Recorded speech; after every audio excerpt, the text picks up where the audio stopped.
ধর্মীয় ভাবগম্ভীর্য ও আনন্দ উৎসবের মধ্যে দিয়ে জার্মানিতে পবিত্র ঈদ উল ফিতর উদযাপিত হয়েছে। দেশটির বিভিন্ন শহরে প্রবাসী মুসলিমরা ঈদের জামাতে অংশ নেন। মোহাম্মদ আল আমিনের রিপোর্টে দেখুন বিস্তারিত। পবিত্র ভূমি সৌদি আরবের সাথে মিল রেখে জার্মানিতেও মুসলিম সম্প্রদায়ের অন্যতম বৃহৎ ধর্মীয় উৎসব ঈদ উল ফিতর।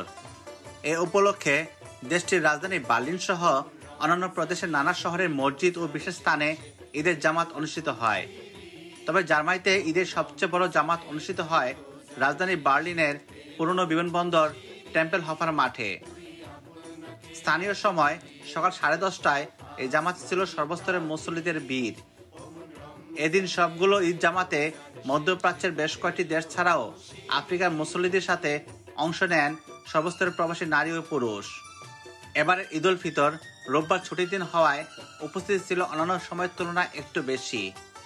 জামাত শেষে প্রবাসীরা একে অপরের সাথে ঈদের শুভেচ্ছা বিনিময় করেন। দেশে এবং প্রবাসে সবাইকে জানাচ্ছি ঈদ উল ফিতরের ঈদের শুভেচ্ছা। ঈদ মুবারক। ঈদ মুবারক। মঙ্গল কামনা করে দোয়া করা হয় জাতি, ধর্ম, বর্ণ নির্বিশেষে দেশবাসী সহ সর্বস্তরের প্রবাসীদের জন্য। নামাজ শেষে সবার মাঝে বিতরণ করা হয় ঈদের মিষ্টান্ন। আল আমিন, আইওন টিভি নিউজ, জার্মানি।